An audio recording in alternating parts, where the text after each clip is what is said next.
જુદી તાસીર છે આ ધરાની, જુદી તાસીર છે આ ધરાની. અહીં મહાભારત વાવો અને ગીતા નીકળે સાહેબ, અહીં મહાભારત વાવો અને ગીતા નીકળે. આ પવિત્ર ધરા ઉપર આપણે બેઠા છીએ ત્યારે વધારે સમય ન લેતા આપણે જેમની આતુરતાથી રાહ જોઈ રહ્યા છે તે ધનસુખ ભંડેરી ફેમ વીજળી અને રાજેન્દ્ર પંચાલ ફેમ રાજ્યો, એમને વિનંતી કરીશ કે આપ સ્ટેજ પર પધારશો.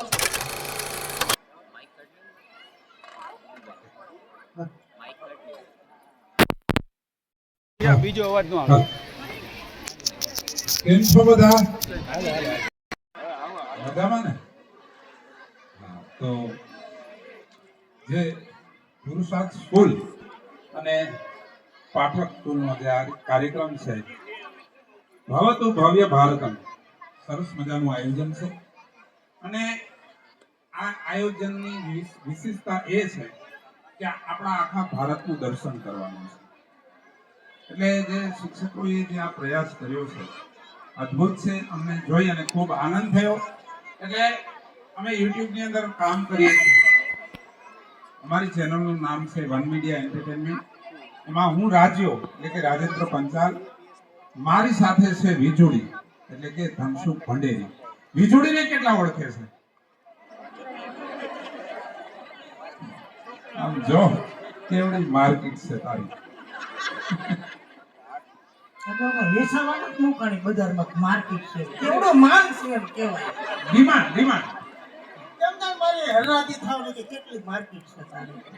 ગુજરાતી ભાષાની મજા એ છે કે દરેક શબ્દના બે અર્થ થાય છે. એટલે મજા જ આવ્યા રાખે છે. જેને જેવો સ્વાદ લેવો છે ને એ આવી જાય. બોલો આગળ, બોલો બોલો.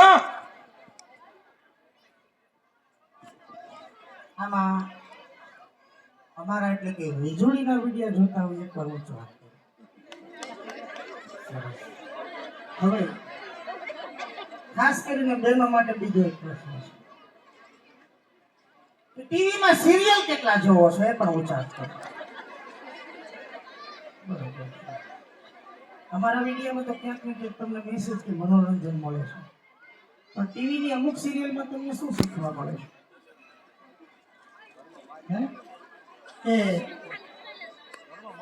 એક ફેમિલી હોય, સિરિયલ ની અંદર બતાવતા હોય છે, દેરાણી જેઠાણી હોય છે, બેને વાદ વિવાદ ચાલતો હોય છે. જેઠાણી ખીર મૂકી ચૂલા ઉપર ને કઈ કામ કરવા જાય છે, દેરાણી મીઠું નાખી દે છે. તો દીકરીઓને ખાસ કહેવાનું, મમ્મીને કાકીને ભાભુને પૂછી દો કે એકાબીજા ખીરમાં એને કોઈ દી મીઠું નાખ્યું છે? નહીં, આપણા સંસ્કાર નથી તો એવું શું કામ જોવો છો? એવું જોઈને તમે શું શીખશો? અને તમે શીખ્યા પછી તમારા આગળની પેઢીને તમે શું મીઠું નાખવાનું શીખવાડશો? જોવાની ક્યાં તાણ છે? કોઈ કોમેડી જોવો કે એનાથી તમારું માઇન્ડ ફ્રેશ થતું હોય છે. કોઈ ટેકનિકલ પ્રોગ્રામ જોવો એનાથી તમને શિક્ષા મળે છે. કોઈ સાંસ્કૃતિક કાર્યક્રમ જોવો એનાથી આપણને સંસ્કાર મળે. તો અત્યારે તો ઉપાડો લીધો મોબાઈલ. છોકરું જરાક તોફાન કરતું મોબાઈલ દઈ દે, ચાલે એટલે મારે મારું કામ થઈ જાય, તારે તારું કામ થઈ જાય. પણ કામ નથી થતું, તમારું કામ બગડે.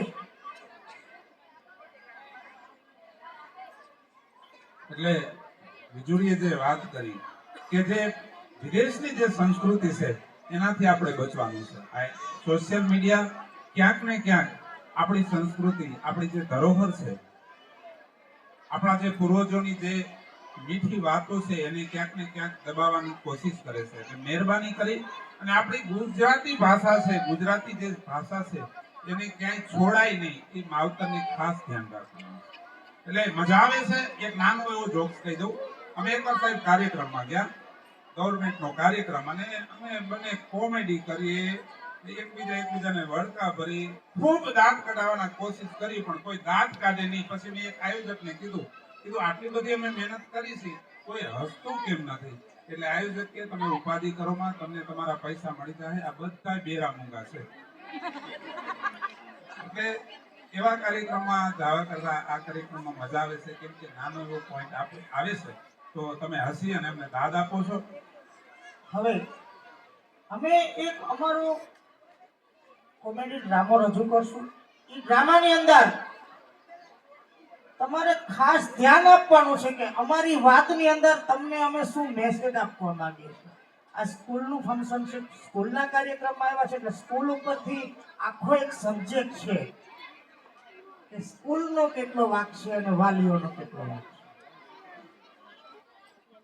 આ તમારે ડોહાએ આજ ખાધું નથી, નિહાળે જાવી દફતરનો કર્યો ઘા અને બેઠો ખૂણામાં જઈ.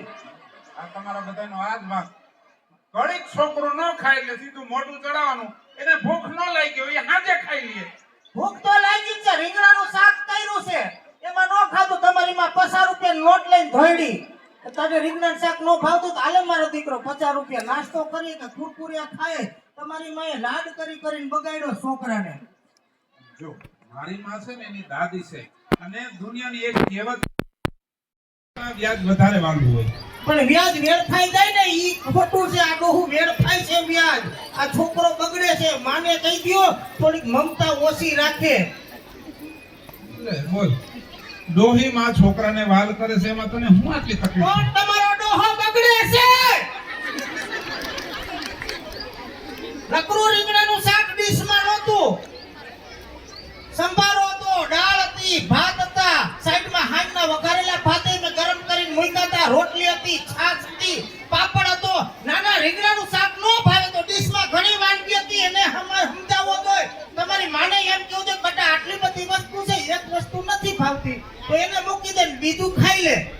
આ બધું જડે છે એટલે આપણા છોકરાને જડે. બાકી ગામમાં જાવ ગરીબોના છોકરાને પૂછો, કોરી રોટલી નસીબ નથી થતી. તમારી પ્રજા નસીબદાર છે, આટલું મળ્યું છે તો એના સીધા રસ્તે કયો તમારી માને લઈ જાય.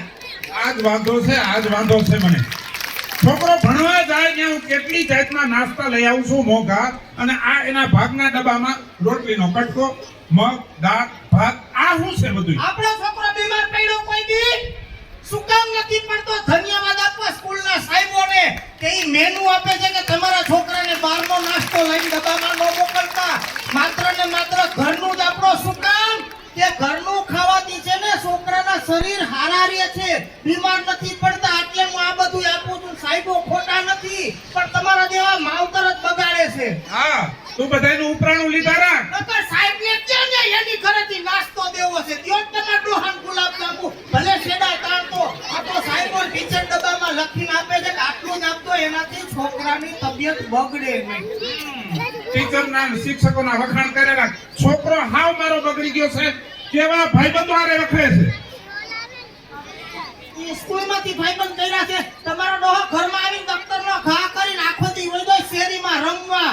શેરીમાં આખો દી છોકરા વાયરે રમે છે. તમે કોઈ દી તપાસ કરી કે આપણો છોકરો રમે છે એના ભાઈબંધ કોણ છે, ઈ કેટલા હોશિયાર છે, એના સંસ્કાર શું છે? ઈ આપણી જવાબદારી છે. કઈ ટીચર કઈ ઘરે છોકરાઓને રમાડવા ન આવે ભેગી. ઈ આપણે ધ્યાન રાખવાનું કે આપણો છોકરો આપણી ઘરેથી સોસાયટીમાં રમવા જાય છે, ઈ કોની ભેગો રમે છે, એના સંસ્કાર શું છે, ઈ કેટલો હોશિયાર છે. જો આપણા છોકરાનો મિત્ર હોશિયાર હશે તો આપણો છોકરો એની પાસેથી કાંઈક શીખશે. બાકી સામે વાળો છોકરો ઠોકરો છે તો તમારો છોકરો ઢગલાનો ઢ થાય. હા, હજી પાછી નથી વળતી. મારા ફેસબુકમાં મારા ફોલોવર 3000 છે, તારા છોકરાના 4000 ફોલોવર. હોય જ ને. તમારો ડોહો ઈ ધંધો કરે. તમે કારખાને આવ્યા ખાઈ પીને તમે તમારા ઓયડામાં ઘરી જાવ, મોબાઈલ લઈને બેસી જાવ, અને આ તમારો ડોહો છોકરો ઈ એના ઓયડામાં ઘરી જાય, ઈ મોબાઈલ લઈને બેસી જાય. તમે કોઈ દી ઈ ધ્યાન રાખ્યું કે આ છોકરો મોબાઈલમાં શું ડાઉનલોડ કરે છે, શું જોવે છે? એટલે મારો જ બધો વાંક. અને છોકરા પાસ થાય તો કે મારો દીકરો પાસ થયો, ન પાસ થાય તો કે તે ધ્યાન ન દીધું. હું માયું એક ગધેડી પકડી છે, બાપનો કે હક નથી આમાં.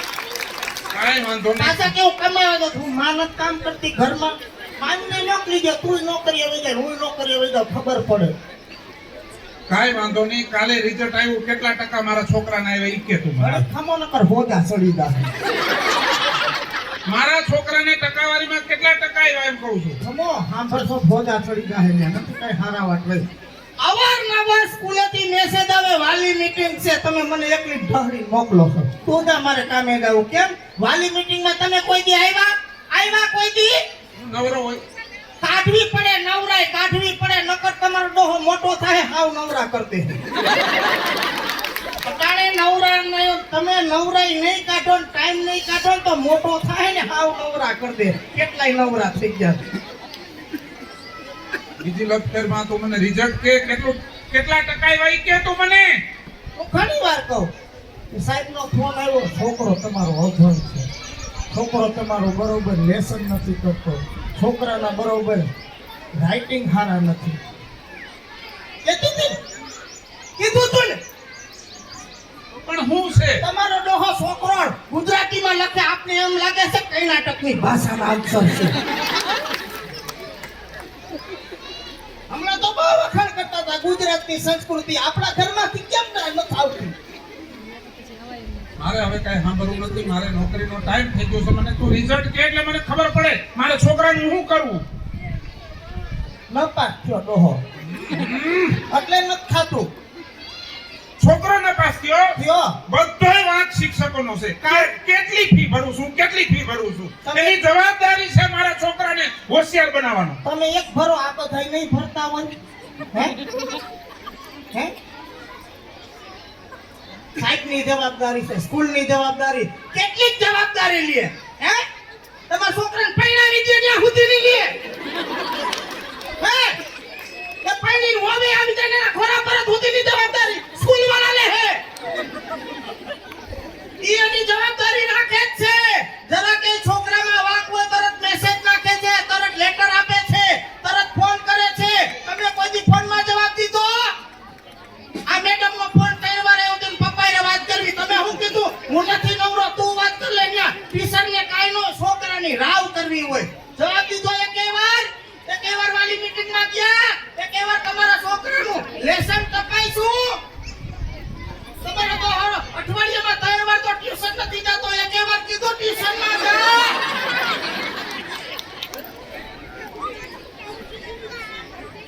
કીધું રોજ 100 રૂપિયા લઈ જા વાપરવા. કોઈ દી પૂછું ક્યાં જા? તમારો ડોહો 15 વર્ષનો છોકરો છે, 45 રૂપિયા વાળી સિગરેટો પીએ છે ગામમાં જઈ. આપણો છોકરો તમે રોજ 100 રૂપિયા દ્યો હો એટલો બગડો છે દોસ્તારું આયરે એ ગમે ન્યા હોકા બારમાં જાય કે મોટી પાનની દુકાને જાય, 15 વર્ષનો છોકરો આજે 45 રૂપિયાની સિગરેટ પીએ છે. ધ્યાન દીધું? સૂત્રમાં લખ્યું છે કે બાળક દેશનું ભવિષ્ય. આવું ભવિષ્ય ધુવાડા કાઢે એવું. નાના બોલો હવે કોનો વાંક છે? સાચી વાત છે. બીજું શિક્ષકોનો વાંક નથી. આપણું બાળક બગડે છે ને એમાં વધારે આપણો વાંક છે, માવતરનો વાંક વધારે હોય છે. એટલે આજ મને આંખ ઉઘડી કે શિક્ષકો કરતા માવતરની જવાબદારી બાળકને બનાવવાની વધારે છે.